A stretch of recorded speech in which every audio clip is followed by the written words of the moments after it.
हमरा के तीत मीठ खाइल मानाबा राउर घरवा में आइल मानाबा राउर घरवा में आइल मानाबा।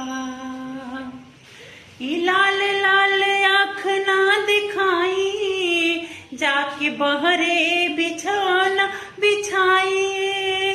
एह में दोष कुछ हमार न बाटे इत दिहल हरउए कमाई इत दिहल हरउए कमाई।